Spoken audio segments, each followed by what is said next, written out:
มาฮอดแล้วเด้อบุญกับบาทเข้าพรรษามาฮอดวัดละมื้อนี้สิพามาตักบาตรเข้าพรรษากันเด้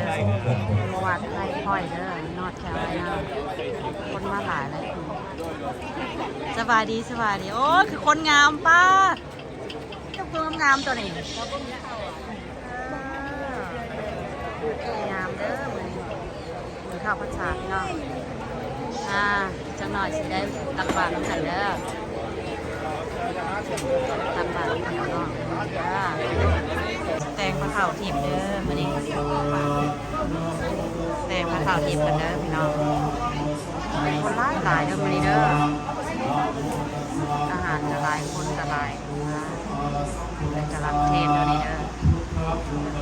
เขียวแตงมะขาวทิพย์กันนะโม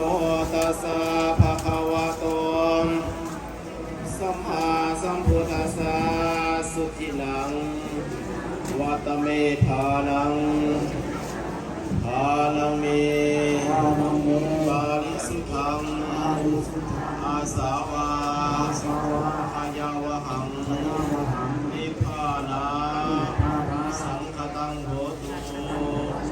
เข้าของพวกข้าน้อยเรื่องตักบาตรของพวกข้าน้อยเอาดังดอกบัวยกใส่หัวตักบาตรพระสงฆ์ด้วยจิตจำลงถึงพระนิพพานไว้ถึงพระศรีอานอันจะมาเบื้องหน้าดังความปรารถนาของโมฆะน้อยหมดทุกตนทุกคนแด่ก่อข้าเถิดสาธุสาธุสาธุอนุโมทามิสาธุสยันตุภวังสยามังคลังสยสัพพะพยาสัพพะอันตรายาวินาศายาปริตังพุทธมังคลังวิปติปฏิภาหายาสัพพะสัมปติสิทธิยามสัพพะรุขาสัพพะพยาสัพพะอันตรายาวินาศายาปริตังพุทธมังคลังวิปติปฏิภาหายาสัพพะสัมปติสิทธิยาม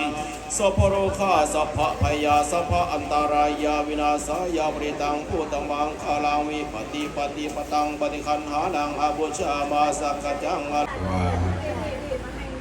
ทางอีกก็มีทางกินสุโปโลก็มีซาลอด3-4 บอลแต่ว่าซาลอดคุณมีกองทดงานทดวัดเข้านี่ก็แม่นวันที่8 เดือน 8เป็นมือตั้งเป็นกองทดสามัคคีของสมาชิกหรือว่าชาติพุทธดูทุกนุ่มทุกแก่ได้ยินข่าวกับบริจาคได้ในตู้บานเย็นปีนี้ขาดทุนมาขายเครื่องบนปีใหม่เป็นล่มก็ได้จักขั้นจักลอยเด้อเอาปีหน้าเอาไม้บำรุงสุขภาพดีๆเอาผู้ใดมีศรัทธากับบริจาคมาได้เด้อผู้ละ100-200ผู้ละตามศรัทธาบ่ให้ลด100ทราบครบก็ได้2,000กันที่พ่อข้ามบาทนึงตามศรัทธาบ่ให้ลด100สักหน่อยยืน150ถึงไปเรื่อยๆได้ต่อไปมีเครื่องไสยทานจะเป็นจตุ